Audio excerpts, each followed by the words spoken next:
subscribe and press the bell icon to never miss any update. अस्ति एउटा भाषण सुनेको रमाइलो लाग्यो। के बेहुलीका छोराछोरी छैनन्, मेरो गल्ती हो त,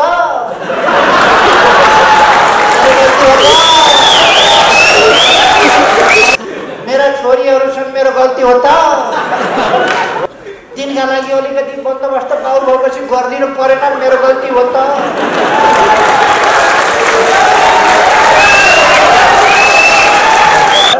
आफ्ना छोराछोरी अरूका छोराछोरी चाहिँ ढुङ्गा माटो हुन्।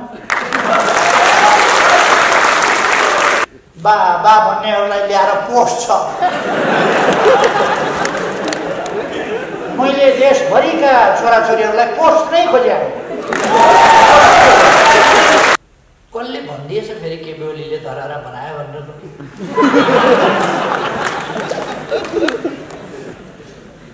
न भीमसेन थापाले बनायो न के बेहुलीले बनायो।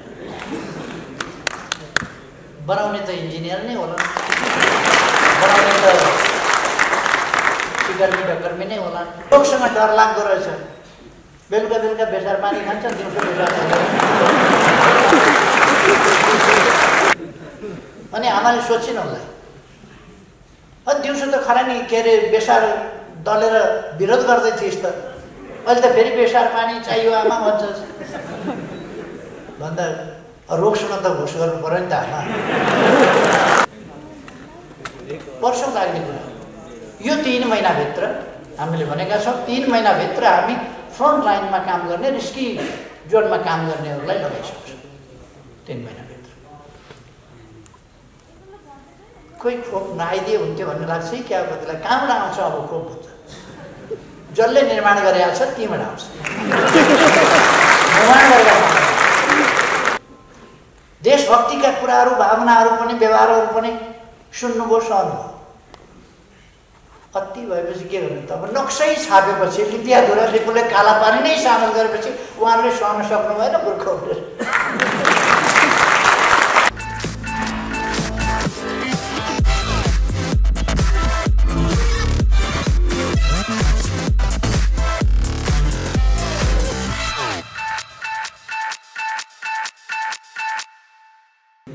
र एउटा साथीको भनाइअनुसार धरारा बनाउने साथीहरू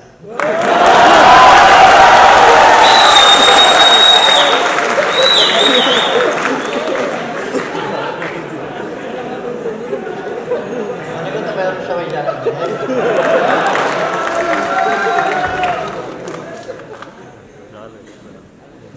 तपाईँहरूको कार्यक्रम सफल रहोस्, पहिलो त शुभकामना। कार्यक्रम सफल भइ नै सकेको छ, थप भनिरहनु के पर्छ।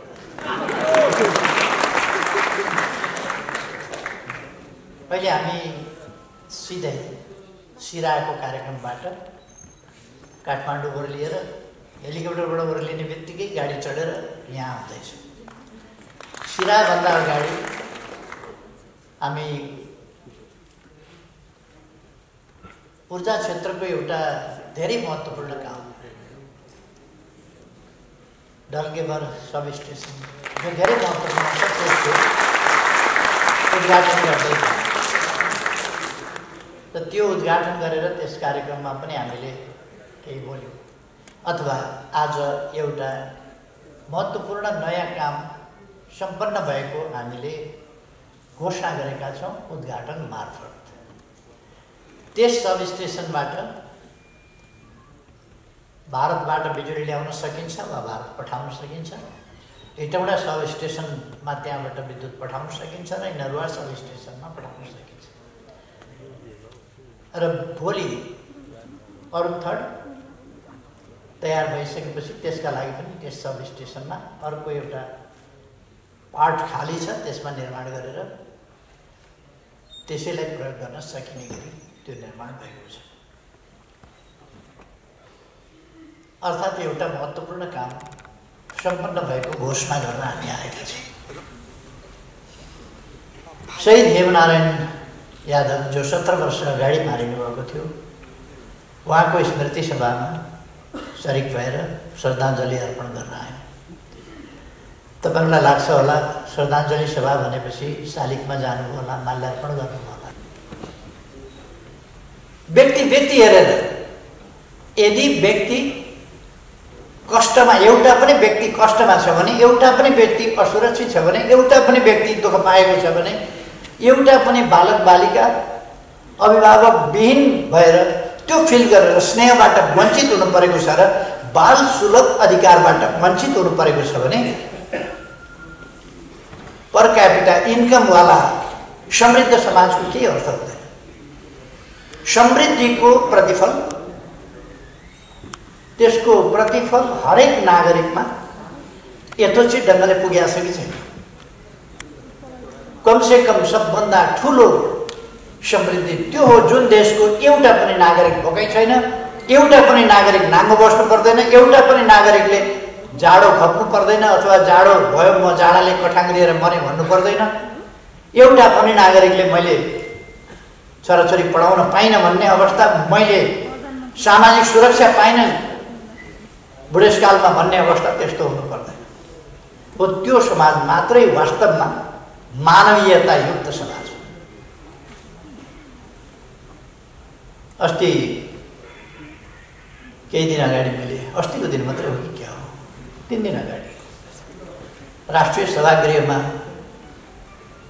बोल्दाखेरि पनि यी कुराहरू भनेको थिएँ। मानव सेवा आश्रम नामको एउटा संस्था छ, त्यसमा युवाहरू खटेका छन्।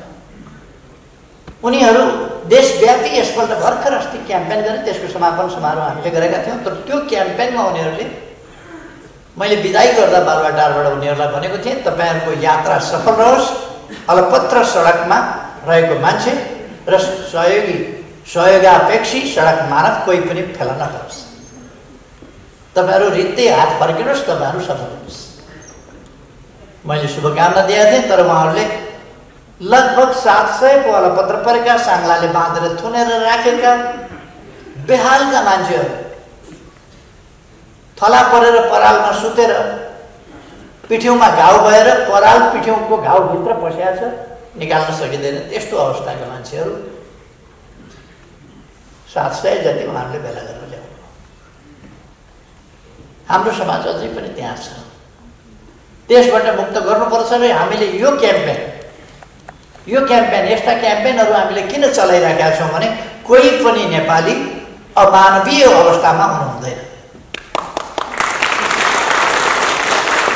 मैले त्यस कार्यक्रममा पनि बोलेको थिएँ, मानव अधिकारका नाममा मानव अधिकार कर्मी भएर युवा अवस्थादेखि कर्मी भएका, दारीजुङ्गा फुलिसक्यो, पाकिसक्यो, तालु फैलिसक्यो, चाउरी परिसक्यो, दाँत झरिसके कर्मी छँदैछन्, तर तिनले त्यस्ता मान्छे एउटा पनि भेट्दैनन्, एउटा पनि देख्दैनन्। मण्डलामा गएर मानवाधिकार कर्मी भन्ने मण्डला कर्मी हो। हामी मण्डला कर्मी होइन, मानवाधिकार कर्मी हो। मानवाधिकारका लागि काम गर्छौँ, मानवीय जीवनका लागि काम गर्छौँ र मानवको जीवनमा सकारात्मक परिवर्तन ल्याउनका लागि काम गर्छौँ। यो कुरा हामीले केही वर्ष यता व्यवहारमा देखाएका छौँ। आज मैले त्यो सब स्टेसनको उद्घाटन गर्दै भनेको थिएँ, 111 वर्ष अघि फर्पिङबाट चन्द्रज्योतिका नाममा, चन्द्र शमशेरको समयमा भएको हुनाले चन्द्रज्योति हो त्यो, चन्द्रज्योतिका नाममा विद्युत निकालियो फर्पिङबाट 111 वर्षपछि, अथवा यो 1967 सालमा निकाल्यो, 66 साल, 111 वर्ष अघि। र 6 वर्ष अगाडिसम्म नेपालमा 300 मेगावाट पनि निस्किएको थियो। 105 वर्षमा हामीले साउथ एसियाको सबभन्दा पहिलो बिजुली निकाल्ने नेपाल, 105 वर्षमा कति भन्दा 3 मेगावाट निकाले हुँदो वर्षमा के गरेर बस्यो? मैले प्रधानमन्त्री भएको 1 हप्तामा घोषणा गरेँ, जबकि 18 घण्टा दिनको लोड सेडिङ थियो। मैले घोषणा गरेँ कि अब यो तिहारमा त दसैँको कार्यक्रममा मैले घोषणा गरेँ यो वर्षको तिहारमा त लोड सेडिङ हटाउन सकिँदैन। अर्को तिहार अँध्यारो तिहार हुने छैन, तपाईँहरूले अँध्यारो तिहार मान्नुपर्ने छैन, मैले घोषणा गरेको थिएँ। र अर्को तिहारका लागि त्यस्तो गर्न नपरोस् भनेर भारतबाट बिजुली किन्नेदेखि लिएर दिल्लीबाट मैले मोदीजी र मैले मुजफ्फरपुर ढल्केबरको सब स्टेसन निर्माणको ट्रान्समिसन लाइन निर्माणको उद्घाटन गरेको तपाईँहरूले याद गर्नुभयो। त्यो ट्रान्समिसन लाइन त्यसलाई हामीले एउटा भव्य सब स्टेसनबाट अब हजारौँ मेगावाट बोक्न सक्ने त्यस स्थितिमा पुर्याएका छौँ।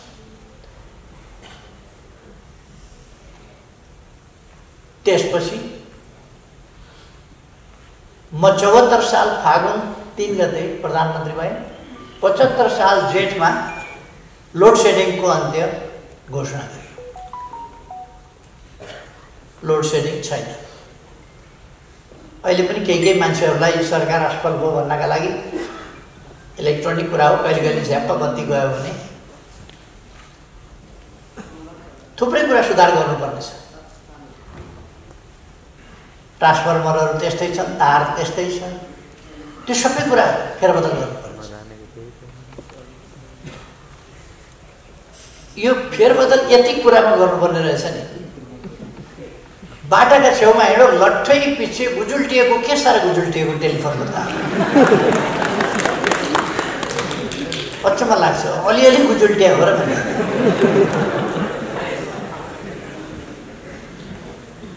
त्यस्तै गुजुल्टिया छ, त्यसलाई भूमिगत बनाउनु छ। त्यो काम भइरहेको छ अहिले, तपाईँहरूलाई पक्कै थाहा छ, इन्जिनियर साहबहरूलाई थाहा हुने।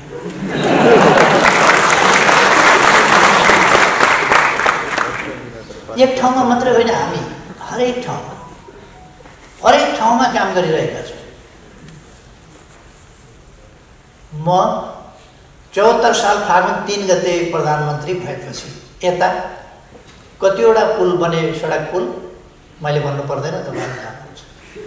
तपाईँहरूका छलफल भयो भने कतिवटा जोडोङ्गे पुल बने, कतिवटा होइन, कति सय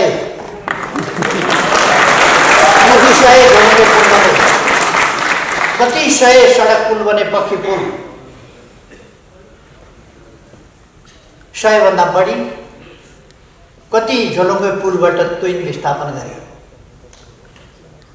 मैले घोषणा गरेँ एन्ड अफ तुइन एरा, तुइन एराको अन्त। मामुली कुरा जस्तो लाग्छ, तर तुइन तर्दा तर्दै झरेर जो मर्छ, अङ्गभङ्ग हुन्छ, परिवारको सदस्य मर्छ, वा घाइते हुन्छ, वा बालबच्चाहरू मर्छन्, पीडा कस्तो हुन्छ त्यो उनीहरूलाई थाहा हुन्छ। तुइनले चेपेर औँला जसको काटिन्छ र झर्छ, वा पिर्सिएर काम नलाग्ने हुन्छ, त्यो पीडा उनीहरूलाई थाहा छ। तुइन सजिलो कुरा होइन, खतरा रहित कुरा होइन, अत्यन्तै जोखिमयुक्त र अत्यन्तै अप्ठ्यारो कुरा, कठिन कुरा। त्यसकारण त्यसलाई हटाउनै पर्थ्यो। मैले पहिलोपल्ट प्रधानमन्त्री हुँदा त्यो भने नयाँ भिजन अगाडि ल्याइयो। नेपालमा रेल सम्भव छ। अहिले त रघुवीर महाशेठजीका समयमा किनेर रेलहरू आइसकेका छ। अब कुनै दिन हामी गएर उद्घाटन गर्छौँ त्यसको। बर्दिवाससम्म रेल हुन्छ। हामी पूर्व पश्चिम रेलवे त्यसको तयारी गरिराखेका छौँ। ढिलो होला अलिकति, तर पनि अब रेलवे त बन्ने भयो, किनभने रेलवेको एलाइनमेन्ट हामीले तोकिसक्यौँ। अब त्यहाँको मुआवजा दिइसक्यौँ, राइट अफ द वे त्यो क्लियर गरिसक्यौँ हामीले। त्यसकारण रेल त अब बन्छ भन्छ। भारतमा म चाहिँ रक्सौल काठमाडौँ रेल ल्याउने हुन्थेँ। कहिले कहिले भारतसँग के कुरामा फेरि ठ्याकठुक परिहाल्छ। त्यसले गर्दा अलिकति काम कहिले कहिले ढिलो पनि हुन्छ।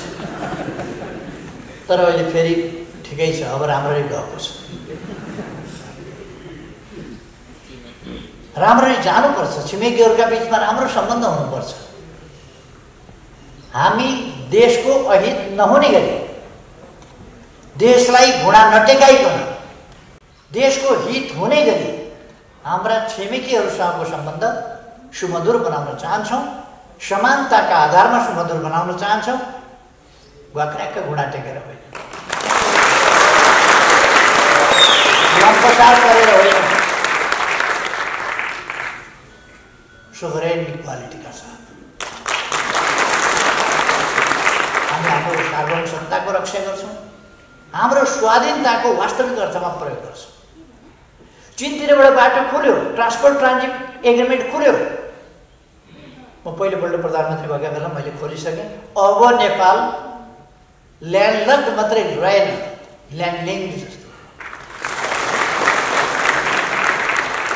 त्यसकारण नेपाल एक तह माथि उठ्यो, एक देश बेष्टितबाट अब ल्यान्डलिङ्कको स्थितिमा उत्रियो। त्यस स्थितिलाई कसैले पनि फेर्न सक्दैन। उत्तरी क्षेत्रको, उत्तरी भेगको जनजीवन कष्टप्रद थियो, बाटाघाटाले जोडियो र चीनतिरका नाकाहरू खोलिए। त्यसले उत्तरतर्फको जनजीवन सहज बनेको छ। उत्तरतर्फ हामीले पनि सामान पुर्याउनु पर्यो भने चीनको हाइवे प्रयोग गर्न पाउने त्यो सहमति हामीले गरेका छौँ र उत्तरको हाइवे, चीनको हाइवे पनि प्रयोग गरेर हामी ती नाकाहरूबाट सामानहरू, हाम्रै सामान पनि ती नाकाहरूबाट भित्र पसाउन सक्छौँ सजिलो गरी। भारतसँग हामीले जलमार्गको एग्रिमेन्ट गरेका छौँ। बङ्गलादेशसँग विद्युत बेच्ने, बङ्गलादेशले 9000 मेगावाटसम्म किन्छु भनेको छ। हामी त्यसको तयारीमा लागिरहेका छौँ। हामी ट्रान्समिसन लाइन बिर्ता मोडतिरबाट सोझो गरी, यो गोरखपुरको लाइन भनेको युपी, बिहार र दिल्लीको लागि हो, यो बङ्गलादेशलाई बेच्न होइन। यहाँबाट टाढा पर्छ, व्हिलिङ चार्जमै हाम्रो चाहिँ बिजुलीको पैसा साह्रो जान्छ, त्यो हामी गर्छौँ। त्यस कारण उतैबाट हामी चाहिँ ट्रान्समिसन लाइन बनाउँछौँ र हाम्रा विद्युत उत्पादन हुनसँगै हामीले त्यसको प्रबन्ध पनि गर्छौँ। पोखरा क्षेत्रीय अन्तर्राष्ट्रिय विमानस्थल निर्माणको सम्पन्नताको नजिक छ। कसले भनिदिएछ फेरि केपी ओलीले धरारा बनायो भनेर?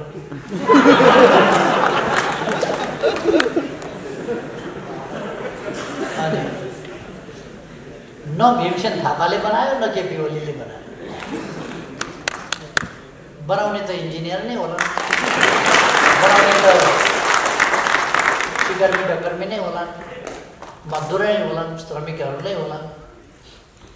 बडो ज्ञानको कुरा गरे एकजना नेताले।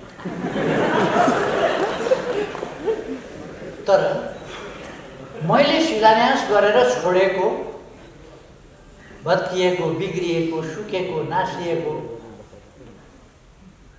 गोपालेश्वर मन्दिर, रानी पोखरी, शिलान्यास गरेर छोडेको इँटा यसो गरेर हेर्दाखेरि त हरियो ढुसी परिरहेको केही छैन। फेरि आएर बनाउन थाल्दा फेरि मैले बनाएँ भने ठान्नु होला। फेरि आएर बनाउन थालेपछि त अहिले त तयार भयो। मै बनाउँछु धरहरा भन्ने एउटा नेपाली जनताको राष्ट्रिय अभियान सुरु गर्न खोजेँ। 35-36 करोड रुपियाँ त तयार पनि भएको थियो, उठेको पनि थियो। त्यो क्याम्पेन अगाडि लान यति पैसा नेपाली जनताले उठाएर खर्च गर्न सक्छ। नेपाली जनताले धरहरा जनताको खल्तीको 1 रुपियाँ, 2 रुपियाँ, 10 रुपियाँ, 100 रुपियाँ, 1000 रुपियाँ, लाख रुपियाँ जति जति सक्छ मान्छेले। करोडौँ दिन नसक्ने छैनन् मान्छेहरू, करोडौँ दिन सक्ने मान्छेहरू दर्जनौँ होइन सैकडौँ छन् नेपाल। त्यो गर्न सकिन्थ्यो। मै बनाउँछु मेरो धरहरा। हरेक नागरिकले आफ्नो कर्तव्य ठानेर त्यो गर्न सक्थ्यो, सरकारी खर्च बाहेक पनि जान सक्यो। एउटा क्याम्पेन के लान खोजेको थिएँ, त्यो क्याम्पेन म हटेँ, कता हरायो कता हरायो। फेरि फर्किएर म प्रधानमन्त्री भएर म बनाउँछु मेरो धरहराको हालत हेर्न गएको बेहाल छ। मैले केही भन्नु पर्ला जस्तो लाग्दैन। धरहरा बन्दैछ, बनिसक्नु लाग्यो, यहाँहरूलाई थाहा छ। हरियो प्लास्टिकले बेरेको भए पनि, कपडाले बेरेको भए पनि बाहिरबाट पनि तपाईँहरू देखिरहनु पर्छ। ती काम गर्ने इन्जिनियरहरू, त्यहाँ सम्बन्धित इन्जिनियरहरूले त त्यो भित्रैबाट पनि हेर्नुभएको। अरू ठाउँका पुनर्निर्माणहरू तपाईँहरूले हेर्नुभएको छ। 7 लाख हामीले आवास गृहहरू पुनर्निर्माण गरेर हस्तान्तरण गरेका छौँ जनतालाई। यी सबै कुरा मैले भनिरहनु पर्ने जस्तो लाग्दैन। हामीले नयाँ नयाँ भिजनका साथ सामाजिक सुरक्षाको प्रबन्धको सन्दर्भमा थुप्रै नयाँ कामहरू गर्यौँ। ज्येष्ठ नागरिकहरूको सम्बन्धमा एकातिर गत वर्ष हामीले 3000 पुर्याएको होइन, 1000 थपेको होइन, फेरि ज्येष्ठ नागरिक भत्ता त्यो थप्यौँ हामी। र अर्कोतिर ज्येष्ठ नागरिकहरूका लागि 1 लाखसम्मको ज्येष्ठ नागरिक स्वास्थ्य बिमा पनि गर्यो। बिमा खोल्न पनि आफूले खर्च गर्नु पर्दैन, त्यो ब्याङ्कले नै, सरकारले नै त्यो पैसा तिर्छ। त्यसकारण त्यो ब्याङ्क खाता पनि केही गर्नु पर्दैन, त्यो सरकारले गर्छ। सरकारी कर्मचारीहरू 30,000 कर्मचारीहरूको सामाजिक सुरक्षाको दायरामा ल्याउने भनेर हामीले भर्खरै घोषणा गर्यौँ। यस्ता कति काम भएका छन्। पाइले पछि यता फर्केर हेरे पनि, यता फर्केर हेरे पनि, अगाडि हेरे पनि, जता हेरे पनि नयाँ नयाँ कामहरूको एउटा नयाँ नयाँ सिलसिला अगाडि बढेको छ। एकै दिन कमसेकम 396 गर्छौँ भनेका थियौँ हामीले, केही प्राविधिक कारणले पुगेन। एकै दिन कमसेकम 309वटा हस्पिटल त हामीले शिलान्यास गऱ्यौँ नि देशभरि।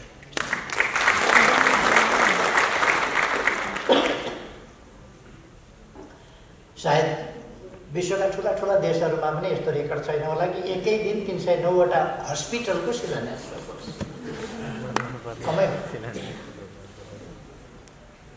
हामी पछाडि परेका छौँ, तर हामी जनताप्रति उत्तरदायी छौँ। त्यसकारण कोभिड-19 को सम्बन्धमा विश्वव्यापी महामारीको रूपमा आयो। मैले सुरुदेखि भने कि हाम्रोमा त्यत्रो ठुलो क्षति हुन दिइने छैन, ठुलो क्षति हुन पाउने छैन। हाम्रो भान्सा आफै औषधालय जस्तो छ। हाम्रो भान्सामा जे तयार हुन्छ, हामी जे खान्छौँ त्यो रोग प्रतिरोधात्मक छ। मैले उदाहरणका लागि बेसार पानी पिउनुपर्छ। विरोध गर्नेहरू एक झन्डा निस्क्यो। रोगसँग डर लाग्दो रहेछ। बेलुका बेलुका बेसार पानी खान्छ, दिउँसो बेसार नखाऊ भने रोगसँग डर लाग्छ, खानु पर्यो बेलुका बेलुका खाना। अनि आमाले सोचिन् होला, दिउँसो त खरानी के अरे बेसार दलेर विरोध गर्दै थिइस् त, अहिले त फेरि बेसार पानी चाहियो आमा भन्छस् भन्दा रोगसँग त घुस गर्नु पर्यो नि त आमा।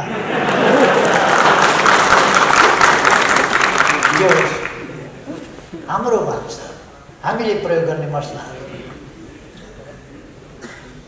जिरा, मरिच, प्याज, लसुन, अदुवा, टिमुर, बेसार, यी सबै चिज औषधिमय छ।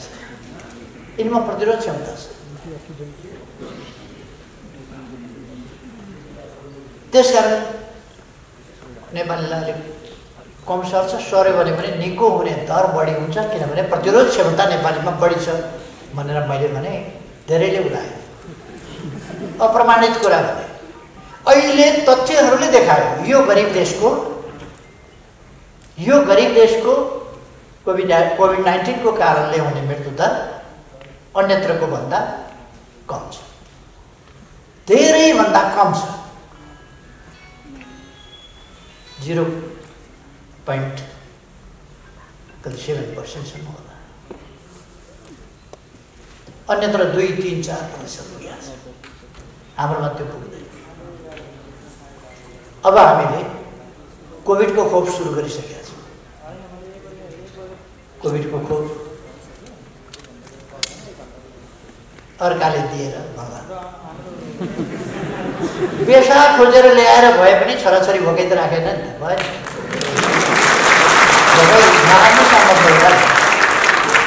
बेसा नै खोजेर ल्याएर होला, तर छोराछोरी भोकै राखेन, आमबाउ भोकै राखेन। फ्रन्ट लाइनका सबभन्दा रिस्की जोनमा भएकाहरूलाई खोप सुरु गरियो। अरूलाई क्रमशः दिँदै जान्छ। खोप लगाउने क्षमता पनि हाम्रो लिमिटेड छ। कुनै पनि देशले एकै दिनमा खोप लगाओस् त सबै नागरिकलाई सक्छ? वर्षौँ लाग्ने कुरा हो। यो 3 महिनाभित्र हामीले भनेका छौँ 3 महिनाभित्र हामी फ्रन्ट लाइनमा काम गर्ने रिस्की जोनमा काम गर्नेहरूलाई लगाइसक्छौँ 3 महिनाभित्र। कोही खोप नआइदिए हुन्थ्यो भन्ने लाग्छ कि क्या बदला कहाँबाट आउँछ अब खोप हुन्छ? जसले निर्माण गरेका छ तीबाट आउँछ। निर्माण गरेका पाए सिधै आउँछ, नपाए पैसा तिर्नु। तर आउँछ खोप, आउँछ खोप लगाइन्छ। जनताको जीवन हामीलाई सर्वाधिक प्यारो छ। हामीले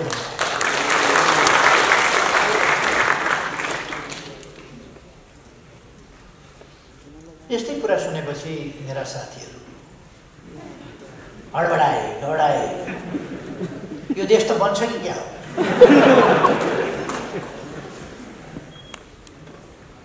केपी ओलीकै पालामा उत्तरतिरको नाका पनि खुल्यो, ट्रान्सपोर्ट ट्रान्जिट एग्रिमेन्ट पनि भयो, नदीका बाटाबाट पनि जहाज बन्छ।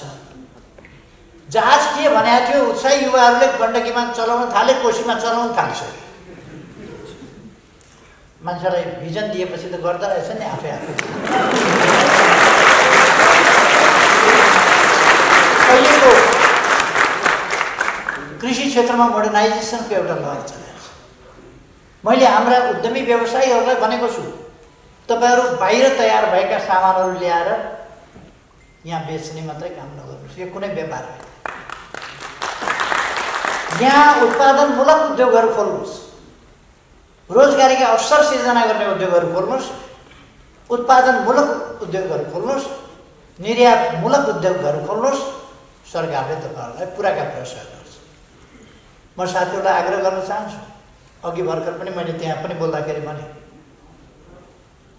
यो energy drinks, real drinks, real juice, real mango, real लिची, रियल एप्पल, रियल के, रियल गवा, यो सबै केमिकल फ्लेभरको कुरा। ती जुसहरूले त्यो जे भनेको छ रियल लिची जुस, लिचीको बोट पनि देखाएको छ, पात पनि देखाएको छ,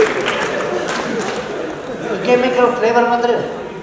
त्यसकारण जुस फ्याक्ट्री हामी बनाउँ न हाम्रोमा, लिची लगाउँ, म्याङ्गो लगाउँ, गवा लगाउँ, पाइनएप्पल लगाउँ, फ्याक्ट्री बनाउँ, हाम्रोमा बनाउँ, ओरिजिनल सही जुस बनाऊ, फ्लेभर होइन। त्यसकारण इम्पोर्टेड जुस हानिकारक छ स्वास्थ्यका लागि। कृपया व्यापारीले ल्याउन चाहनुहुन्छ भने बिक्न छोडेपछि ल्याउनुहुन्न, नखाऊ। नकली जुस खाएर पैसा किन बेकार तिर्ने? एकपल्ट रामदेवले कोका कोलाको विरुद्धमा एउटा अभियान चलाए। म त्यस्तो अभियान चलाइरहनु पर्ने आवश्यकता ठान्दिनँ, तर तीभन्दा सुगर केही नहुने सट्टा आफ्नो पानी खाए हुन्छ। आफ्नो पानी कति मिठो हुन्छ। त्यसकारण हामीलाई देशभक्ति भनेको नारामा होइन, भाषणमा होइन, पाइला पाइला हुन्छ। देशभक्ति पाइला पाइलामा हुन्छ, व्यवहारमा हुन्छ, हाम्रा क्रियाकलापमा हुन्छ, दैनिक जीवनमा हुन्छ देशभक्ति। त्यसकारण म देशभक्ति पूर्ण व्यवहार गरौँ भन्ने आग्रह गर्न चाहन्छु। भारतले रिफाइन्ड नुन, जसलाई अङ्ग्रेजी नुन भन्यो, रिफाइन्ड नुन इन्डियामा थिएन त्यसबेला। तर समुद्रको पानीबाट बाफ उडाइदिएपछि बाँकी रहेको त नुन हुन्छ। त्यो रिफाइन गर्न नसके पनि इन्डियन नमक, अपना नमक खाओ भनेर अभियान चलाए। पछि त्यसलाई छिटै रिफाइन गर्नु त गाह्रो भएन। अङ्ग्रेजी नुन बहिष्कार त्यो गर्यो। गान्धीले चर्खा किन चलाए? उनले चर्खा काटेर भारतको त्यत्रो पपुलेसनलाई डम्मै लत्ता कपडा सबै पुग्थ्यो र? त्यो त होइन नि। हामी आफू निर्माण गरौँ, आफू बनाउँ, आफू धागो काटौँ, आफू चर्खा बनाउँ, आफू तान लगाउँ, आफू कपडा बनाउँ भने हो नि। अहिलेको भारतमा फेसन गर्नुहुन्छ, दामी कपडा लाउनु पर्यो भने नेताजीले खादी लाउनुहुन्छ, गान्धी खादी निकै महँगो पर्छ आजकल। अरू कपडाहरू कता लान खोजे गान्धीले, कता गयो बिचरा।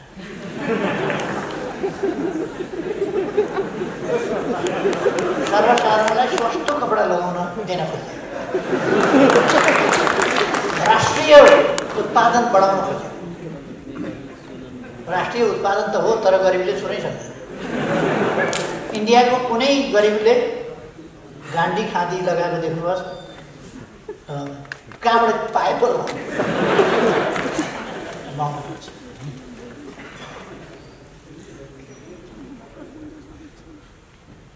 यिनै कुराहरू सुनेपछि, यी कुरा त सुन्दै थिए, सही राखेका थिए हाम्रा साथीहरूले, सही राखेका थिए। उत्तरबाट ट्रान्सपोर्ट ट्रान्जिट एग्रिमेन्ट गरेपछि, नाकाहरू खोलेपछि एकपल्ट सही नसक्नु भएर उहाँहरूले दाम्लो चुडाउनु भएकै प्रचण्ड, माधव आदि इत्यादिले दाम्लो चुडाएर मलाई प्रधानमन्त्रीबाट हटाएको। मैले भने झ्यालबाट होइन, जस्केलाबाट होइन, हामी हाइवेबाट मूल ढोकाबाट आउँछौँ। मैले त्यति बेर बोल्ने क्रममा भनेको थिएँ, this is not the end of time, this is the process and the process is continuous. Process is continuing, and we are here. Don't forget it. We are here. मैले त्यो भनेको थिएँ, तिमीहरूले हामीलाई रोक्न सक्ने छैनौ। हामी इतिहास टुङ्गिएको छैन, प्रक्रियामा छ। हामी फेरि आधी तुफान भएर मूल सडकबाट, मूल ढोकाबाट सिंहदरबार पस्छौँ भनेर मैले रोक्न सकेन। फेरि ताल तरिका के गर्नु पर्यो, के गर्नु पर्यो, के मिलाउनु पर्यो, के मिलाउनु पर्यो, के बोक्नु पर्यो, के बोक्नु पर्यो। कहिले कहिले अलिक हल्का हुँदा खोलाले बगाउन आँटो भने भारी बोकेर पनि तौल बढाएर बगाउन नसक्ने बन्नुपर्ने हो कि के भारी पनि बोक्नु। हावाले उडाउन ढाल्नै खोज्यो भने त ढाकेरमा ढुङ्गा हालेर पनि अडिनु पर्छ। सबै गरियो। यी देशभक्तिका कुरा, यी विकासका कुरा, यी जनपक्षीय कुरा, सडक बालबालिका रहन दिन्न, सहयोगापेक्षी सडक मानव रहन दिन्न, यी कुराहरू उहाँले सहनु विचारहरू सहीकै हो। देश विकास गर्छु भनेको पनि सहनु। देशभक्तिका कुराहरू, भावनाहरू पनि, व्यवहारहरू पनि सुन्नुभयो, सहनु। अति भएपछि के गर्नु त? अब नक्सै छापेपछि, लिपियाधुरा लिपुले काला पानी नै सामेल गरेपछि उहाँहरूले सहन सक्नु भएन। मूर्ख सही नसक्नु उहाँहरू पहिले पनि त सहँदै हुनुहुन्थ्यो। नक्सै छापेपछि त्यो पनि संविधान संशोधन गरेर कस्तो अप्ठ्यारो उहाँहरूलाई भने सबैले सर्वसम्मतिले कुनै विषयमा संसद सर्वसम्मत नभएको ठाउँमा संविधान संशोधन, लिपुलेख लिम्पियाधुरा लिपुलेख र काला पानीको नक्सा पास गर्ने, संविधानको अनुसूचीबाट नक्सा सच्याउने र हाम्रो भूभाग समेत सामेल गरेको नक्सा संविधानमा पनि थियो अंकित गरिने भनेपछि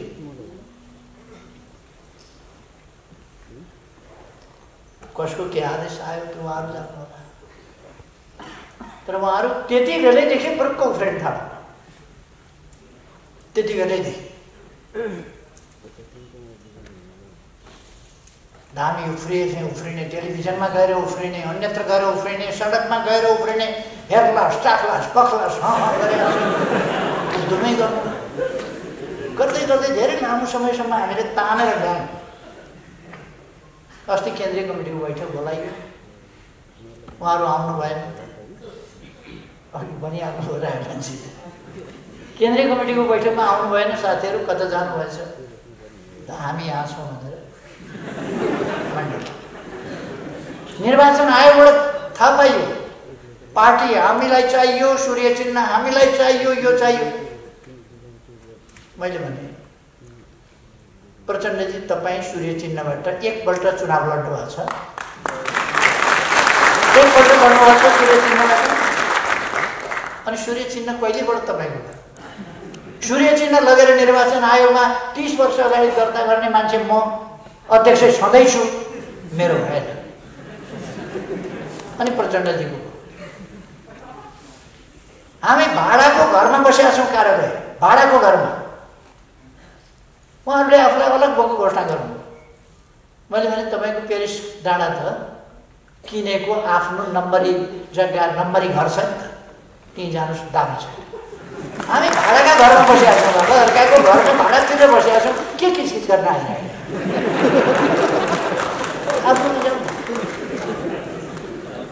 जो साथीभाइ अल्मल्याएका थिए, हिजो पीडा दिएका थिए, हिजो धोका दिएका थिए, हिजो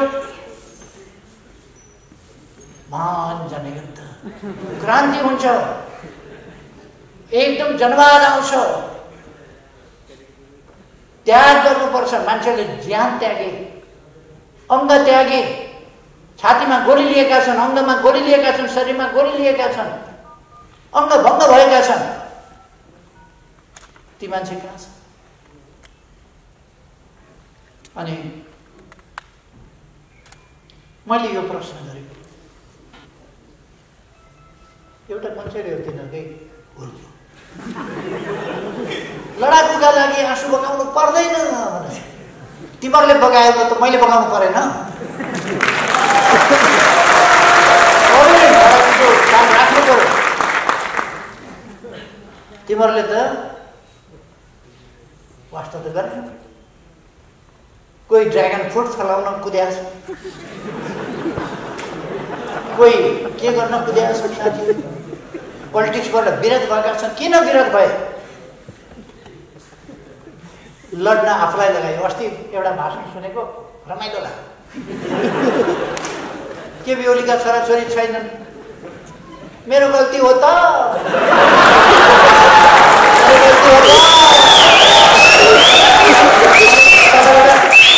होइन होइन, मेरा छोरीहरू छन्, मेरो गल्ती हो त, होइन होइन। छोरी भएपछि ज्वाइँ हुने भए मेरो गल्ती हो त, ज्वाइँ भएपछि नाति नातिना हुने भए मेरो गल्ती हो त। तिनका लागि अलिकति बन्दोबस्त बाउल भएपछि गरिदिनु परेन, मेरो गल्ती हो त।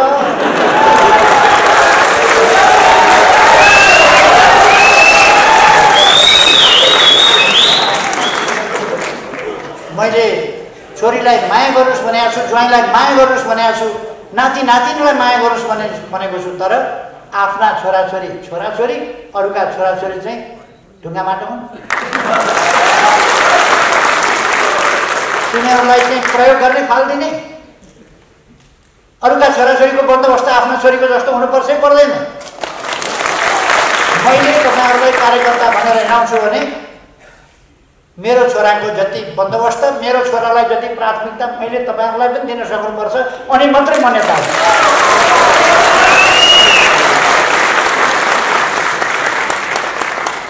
केपी ओलीका छोराछोरी छैनन् अनि बा भन्नेहरूलाई ल्याएर पोस्ट छ। मैले देशभरिका छोराछोरीहरूलाई पोस्ट नै खोजे। देशभरिका छोराछोरीहरूलाई माया गर्नै खोजेको, पोस्ट नै खोजेको, तिनीहरूलाई पढाउनै खोजेको, तिनीहरूलाई योग्य सक्षम अन्तर्राष्ट्रिय स्तरमा प्रतिस्पर्धा गर्ने सक्षम नागरिक बनाउनै खोजे।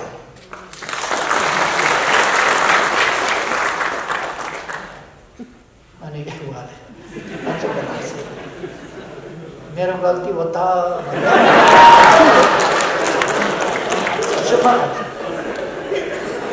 छोराछोरी हुनु गल्ती होइन, ज्वाइँ हुनु गल्ती होइन, नाति नातिना हुनु गल्ती होइन, तर युद्ध गरिन्जेल अर्काका छोराछोरी, युद्ध लडिन्जेल अर्काका छोराछोरी, युद्ध सकिएपछि आफ्ना छोराछोरी गल्ती हो त? हो, त्यो गल्ती नै हो, गल्ती नै हो। त्यसो गर्न मिल्दैन। त्यस कारण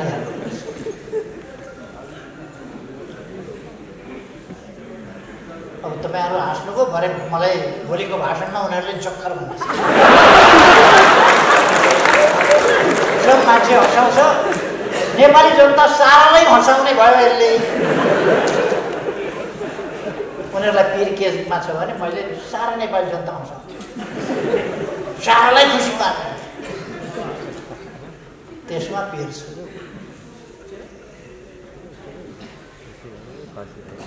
यिनीहरूसँग सेन्स अफ ह्युमर पनि छैन।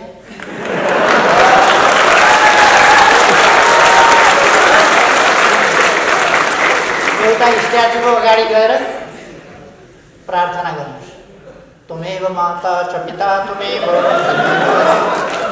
त्यो शालिग मुस्कुराउँदैन। होइन सुनिनुहोस् कि क्या हो त यत्रो भन्न गएको पनि त्यो अँध्यारो मुख पनि लाग्दैन। निर्जीव त्यस्तो हुन्छ, सजीव त सजीव ढङ्गले प्रस्तुत हुन्छ। सजीव ढङ्गले हामी जीवित मान्छे हौँ, हामीसँग सुखहरू छन्, दुःखहरू छन्, खुसीहरू छन्, अप्ठ्याराहरू छन्, सजिलाहरू छन्। हामी समाजलाई सजिलो समुन्नत समाज बनाउन चाहन्छौँ, खुसी समाज बनाउन चाहन्छौँ। अनि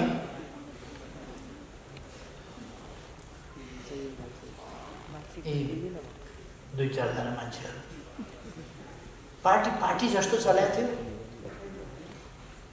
पार्टीको तमासा तपाईँहरूले देख्नु भएन? कस्तो थियो पार्टी? दुनियाँमा कुनै पार्टी 1 महिना अगाडिसम्म हाम्रो पार्टी जस्तो तपाईँहरूले दुनियाँमा कुनै पार्टी देख्नुभएको छ? आफ्नै सरकारको दज्जी उडाएको छ, आफ्नै सरकारको।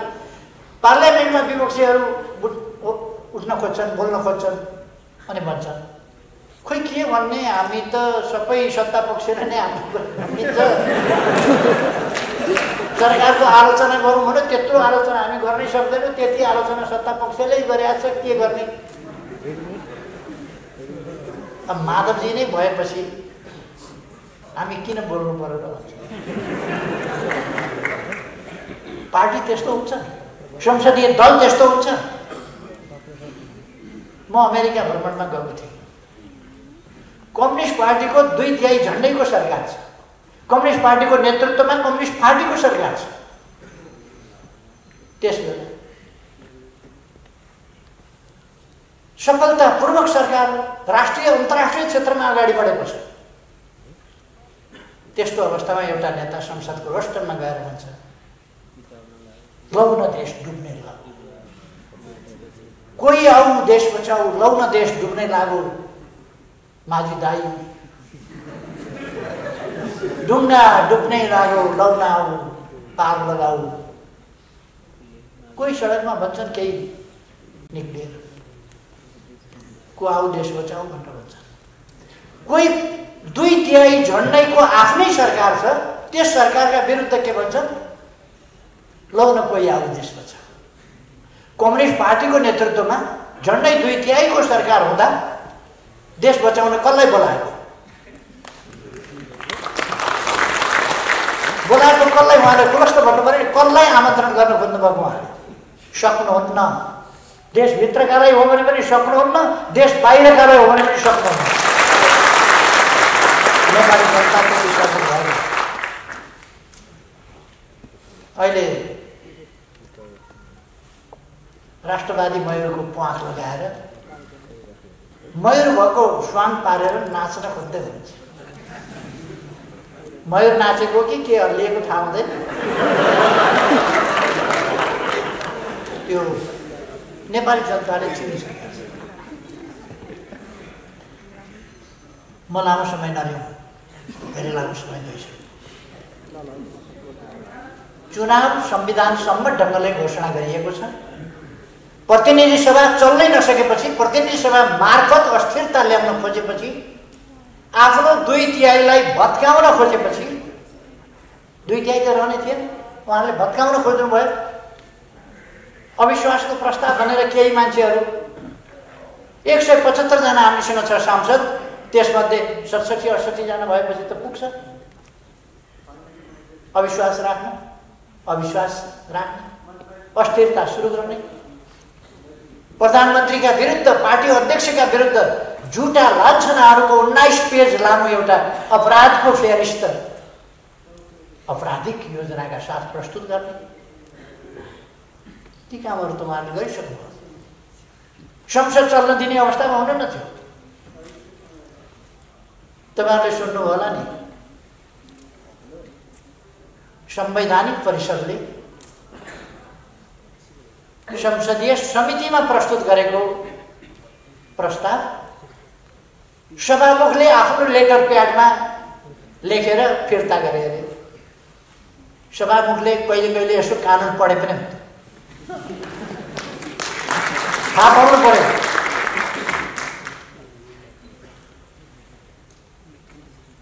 हिजोको जमाना रहेन क्या त्यो के लामालाई खाल्डो खन्न लाएर मारेर गाडे जस्तो होइन अहिलेको समय।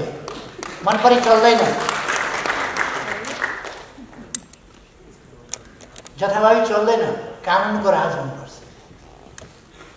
सचिवालय मार्फत समितिमा जान्छ, समिति मार्फत सचिवालयमा, सचिवालयसँग पत्राचार हुन्छ।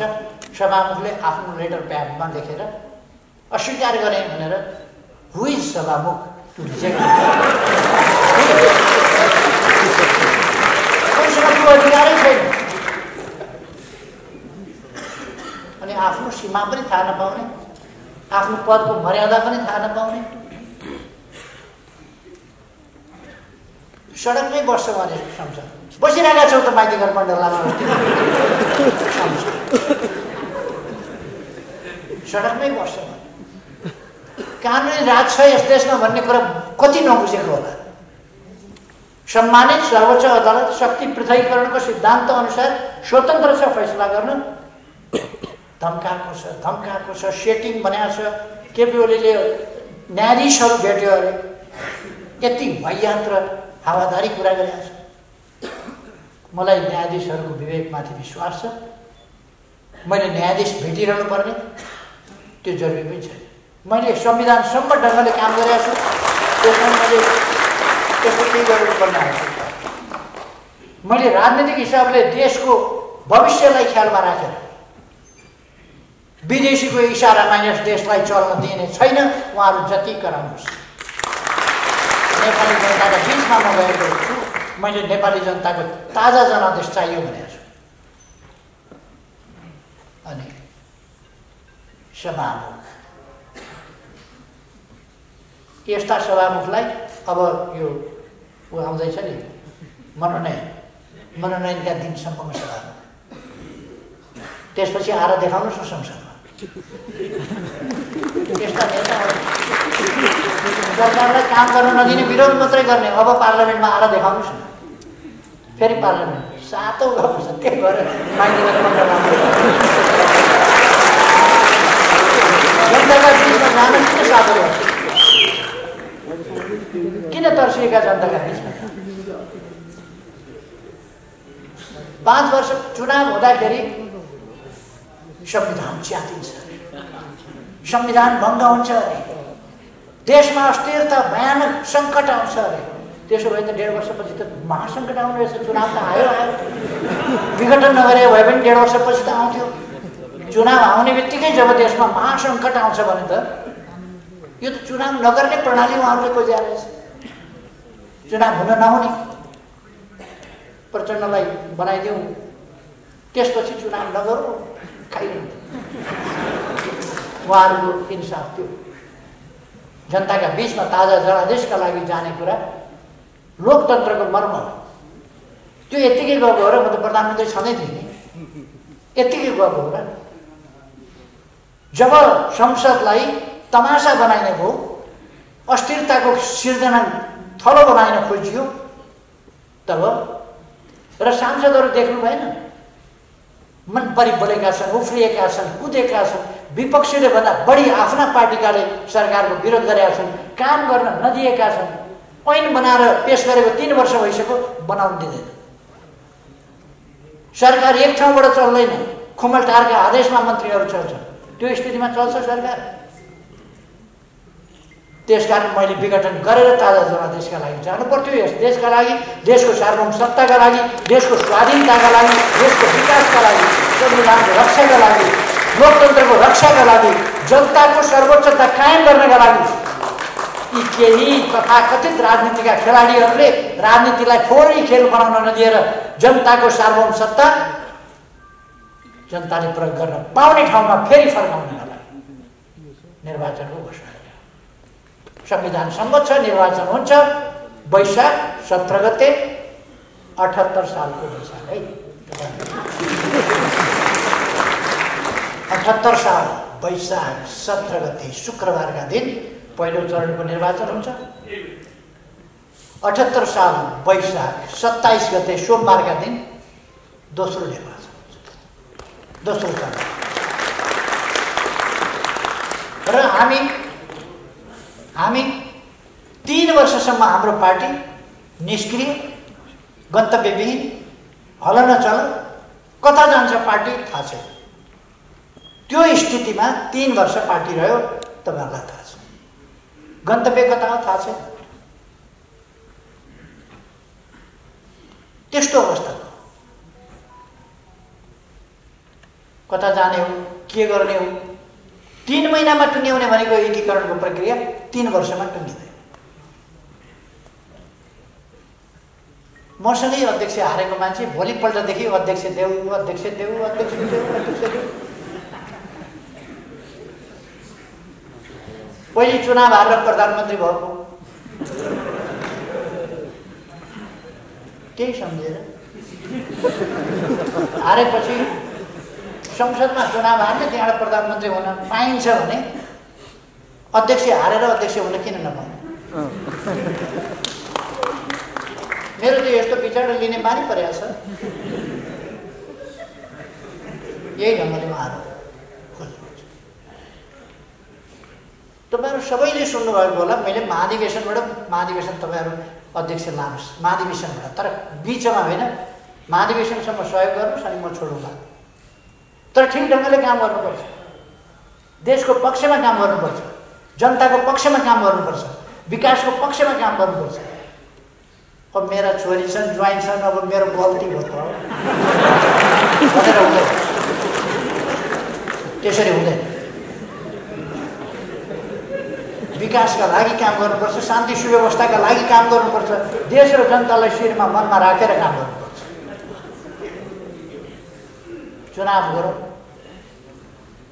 चुनाव गरौँ मैले छोडिदिन्छु भने छोड्थेँ पनि। अझ चुनाव मात्रै होइन, मैले त कतिसम्म भने चैतमा महाधिवेशन गरौँ, फागुनमा हुँदैन भने फागुनमै गरौँ, हुन्छ भने हुँदैन भने चैत वैशाखमा गरौँ, चुनावै गर्ने भने चुनावै गरौँ, म छोडिदिन्छु। अब सरकार खुइल्याएर त तपाईँहरू जनताका बिचमा के भन्न जानुहुन्छ त्यो थाहा छैन भने के भन्न जानुहुन्छ? सरकार खुइल्याएर राजमार्ग चौडा भयो, साँगुरो पारो भन्न जानुहुन्छ।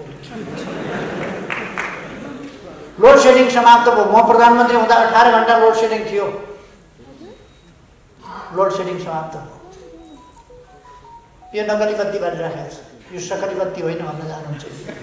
के भन्नुहुन्छ? के भन्ने? उहाँहरूलाई सङ्कट छ। हामी धौबारीबाट अब आइरन एन्ड स्टिल फ्याक्ट्री, त्यहाँबाट फलाम निकालेर विभिन्न प्रकारका फ्याक्ट्रीहरू सञ्चालन गर्छौँ, फलाम एक्सपोर्ट पनि गर्छौँ। दैलेखबाट हामी ओइलको रिसर्च गरिराखेका छौँ, ओइल हामी निकाल्न सक्छौँ र आफूलाई चाहिएको प्रयोग गर्छौँ र बेच्छौँ। अब हामी इलेक्ट्रिसिटीको अत्यधिक प्रयोगतर्फ, ग्यासभन्दा इलेक्ट्रिसिटी, डिजेलभन्दा इलेक्ट्रिसिटी, पेट्रोलभन्दा इलेक्ट्रिसिटी, त्यसतिर जाँदैछौँ। हामी इलेक्ट्रिसिटी उत्पादक देश हौँ, त्यसकारण हामी त्यो बाटोमा जाँदैछौँ। उहाँहरूसँग यस्तो कुनै भिजन छैन, केही पनि छैन। एकजना मन्त्रीका अति गफ भए, अति गफ। अचाकले महाविद्वान लौन त विद्वान कृषि मन्त्रालय चलाएर हेरेर भन्दिएको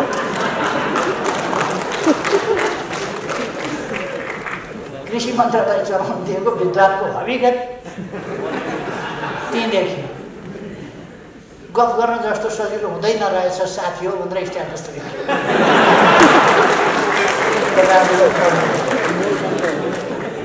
मन्त्रालय चलाउन भनेको कुरा गर्न जस्तो सजिलो हुँदैन रहेछ साथी हो भनेर किन मलाई आएन भन्दाखेरि दिएको जवाब ठिक हो, कुरा गर्न जस्तो सजिलो हुँदैन मित्र। ती मान्छे अहिले यो न्यु पारेर भागे, यसै पनि भाग्थे मन्त्रालय छोड भाग्थे त्यो अर्को कुनै उपाय नै थियो। खै साह्रै उदोमै सिङौरी खेलेर भित्त खोस्रिएर भुइँ खोस्रिएर होक्का गरेर अति गरे हुनाले कत्रो रहेछ यिनको होक्का हेर्न त भनेर मन्त्री पछि त होक्का सोक्का केही छैन। मन्त्रीबाट हटेपछि अहिले भाषण गर्न हिँड्दैछन् क्या। भाषण चाहिँ त्यसलाई आउँछ है, किन दिनैभरि त्यही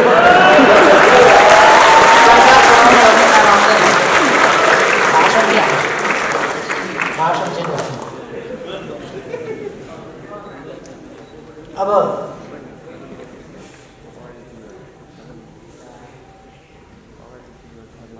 अबको निर्वाचनको परिणाम कस्तो हुन्छ मैले तपाईँहरूसँग भनिरहनु पर्ला जस्तो लाग्छ। अब तपाईँ हामीले नै खुट्टा छोड्यौँ भने, तपाईँ हामी नै निराश भएर बस्यौँ भने, तपाईँ हामी नै बिस्तार लाएर सुत्यौँ भने, तपाईँ हामीले नै अब देश बनाउने उद्देश्य छोड्यौँ भने त परिणाम त्यस्तै हुन्छ। हातमा केही छ तर छोडिदियो भने त खस्छ नि। हामी हातको चिज छोड्दैनौँ, हामी शानदार ढङ्गले बहुमत ल्याएर छोड्छौँ भन्ने हो भने हामीसँग हामीले गरेका काम छन्, हामीले प्रस्तुत गरेको दृष्टिकोण छ, भिजन छ हामीसँग, हामीले अगाडि सारेका नीति छन्, योजना छन्, कार्यक्रम छन्, सबै कुरा छ। हामीले गरेको जनताको सेवा छ। हामीले आश्रममा सडकबाट मान्छे उठाएर पनि सेवा गरेका छौँ। मानव अधिकारको, सामाजिक न्यायको, ज्वरोदेखि भुइँदेखि त्यहाँदेखि हामीले सेवा गरेका छौँ। त्यसकारण हाम्रो जनताका बिचमा जाने, जसो भए पनि एक थोक भनेर विरोध मात्रै गर्ने नेपाली कांग्रेसमा केही तोपाज ब्लेडहरू छन्, बडा धारिला छन्, तर तिनले के गर्छन् ती तोपाज ब्लेडले दारी खानुहुन्छ। त्योभन्दा ठुलो एउटा सानो छेसको काट्नुहोस् त त्यसको धारसार खत्तम। मुढा चिर्न पर्यो भने त्यस्ता तोपाजको काम छ। मुढा चिर्न पर्यो भने दह्रो मन्छहरू चाहिन्छ, ट्यापमा हान्दा टाक्लाका पार। नेपाली कांग्रेसमा केही तोपाज ब्लेडहरू छ। यता पनि एउटा तोपाज ब्लेड फ्याक्ट्री खोलेका छन् हाम्रो साथीहरूले, अहिले भर्खरै नयाँ तोपाज। यदि हामी जनताका बिचमा बहुमत ल्याउने उद्देश्यका साथ जान्छौँ भने शानदार ढङ्गले, असाधारण ढङ्गले यी मान्छे स्वनाम धन्ने ठुला नाम गरेका, आफूलाई कुछ ठुला छानेर बेग्लै हाउभाउ यताउता गर्ने खालका, तिनीहरूको हाउभाउ बेग्लै हुन्छ, विशेष खालको। तिनीहरूको कति भाउ रहेछ भन्ने कुरा यस निर्वाचनमा हामीले बताइदिनु। कति भाउ जान्छ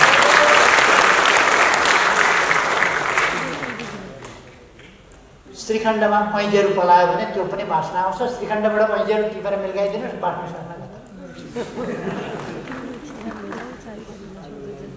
यी व्यक्तिहरू त्यस्तै हो। एउटा शुद्धिकरण आन्दोलनमा आवश्यक थियो, त्यो शुद्धिकरण हामीले गर्नु पर्थ्यो, कडा कदमका साथ शुद्धिकरण गर्नु पर्थ्यो। कुनै पनि पार्टीले यस्ता अराजक, यस्ता अनुशासनहीन, यति पार्टी विरोधी तत्त्वहरूलाई पार्टीमा पालेर राखेका हुँदैन, तर हामीले पालेर राख्यौँ। शुद्धिकरण आन्दोलन हामीले चलाउनु परेन, अशुद्ध तत्त्वहरू आफै किनार लाग्यो। मैले भन्ने गर्छु कहिले कहिले बगिरहेको त्रिशुलीमा फोहोर मैला पर्यो भने, झ्यास झुसहरू पर्यो भने बगाउँदै बगाउँदै लान्छ, किनार किनार किनार किनार मुल्कोबाट किनार किनार किनार किनार लान्छ र किनारमा लगेर छालले फ्याट्ट फ्याँकेर किनारमा राखिदिन्छ। अझ अर्को छाललाई चित्त बुझ्दैन, फेरि छाल आउँछ र त्यो किनारबाट पनि अझ परसम्म धकेलिदिन्छ। यी तत्त्वहरू आन्दोलनमा परेका थिए, बग्दै बग्दै जाँदाखेरि स्याट्ट किनारमा गए। अब चुनावबाट एक छलकाल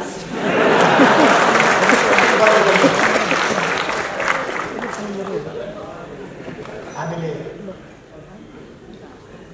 अब बहुमत ल्याउने, शानदार बहुमत ल्याउने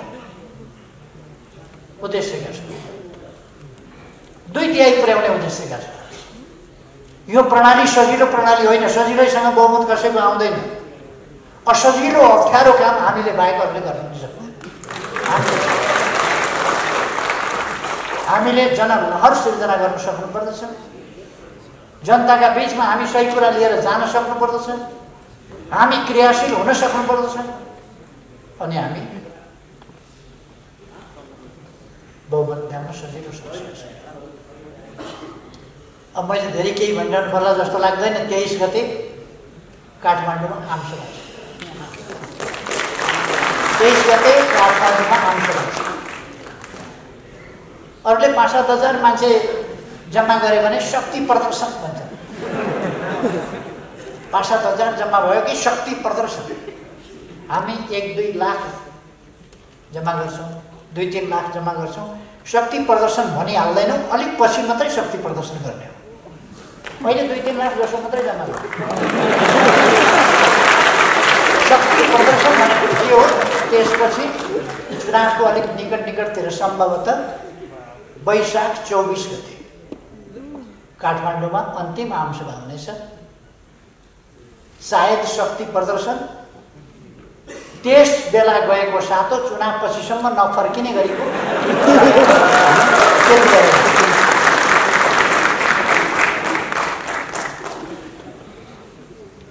यो शक्ति प्रदर्शनै खास नभए पनि 2-3 लाख त जम्मा गर्नु पर्यो नि। त्यसकारण म साथीहरूलाई सक्रिय हुन आग्रह गर्न चाहन्छु, यसलाई सफल पार्नु। 23 गतेले बताउनु परेको छ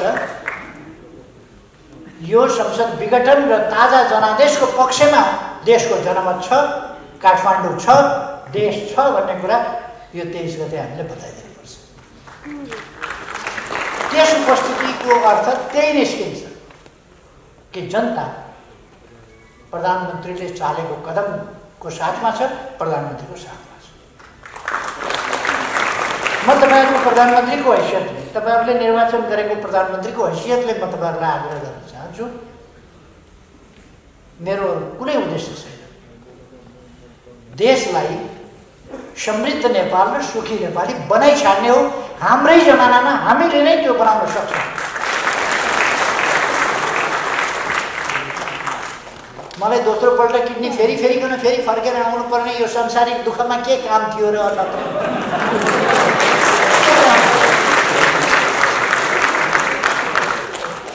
दोस्रो किडनी फेरिकन झन्झट किन गर्नु पर्यो? तर यो देश बनाउनु छ।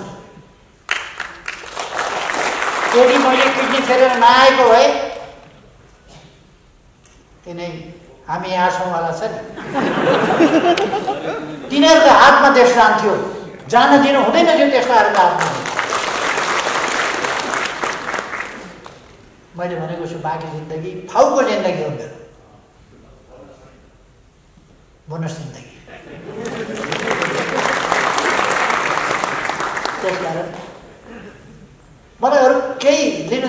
मैले कसैसँग डराउनु पर्ने छैन, किनभने मैले भोग्नसम्म भोगेको छु। 14 वर्ष जेल भोगेको छु, नेल हत्कडी भोगेको छु, नेल हत्कडीले पारेका घाउ तिनै घाउमाथि नेल हत्कडी रगडेको छु, चिसो सिँढीमा चिसो सिमेन्टमा महिनौसम्म बसेको छु, महिनौसम्म लगातार अर्थ केही खानापिना छैन,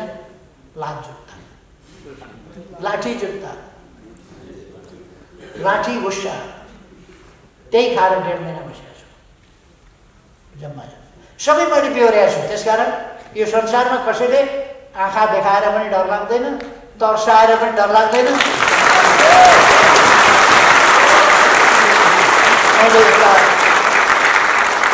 तर्साउनेहरू भूतप्रेतहरू अनेक थरी पहिले नै भेटिसकेका छु, केही मतलब छैन। देश बनाउने सङ्कल्पबाट एक कदम पछि हट्दिन, इमानबाट एक कदम पछि हट्दिन, सत्यसँग नलड्ने, शक्तिका अगाडि नझुक्ने मेरो नीति हो। त्यस नीति अन्तर्गत छ। अघि नै भनेको थियो टोपबहादुरजीले समय छैन, त्यस कारण 1 मिनट मात्रै बोल्छु।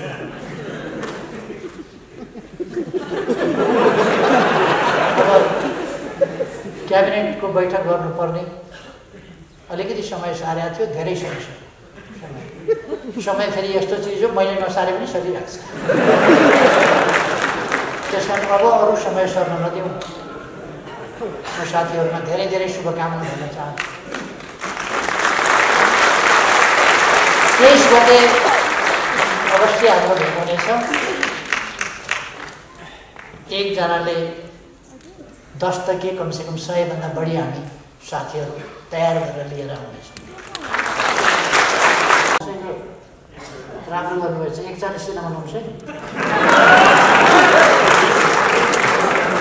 441 बनाउनु भएछ, 401 बनाउनु भएछ। शुभ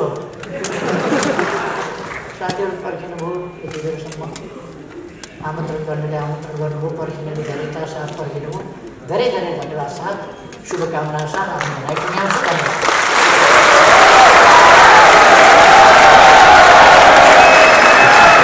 साथीहरू, हामी जस्ट 2 मिनटमा अब कार्यक्रम सक्छौँ।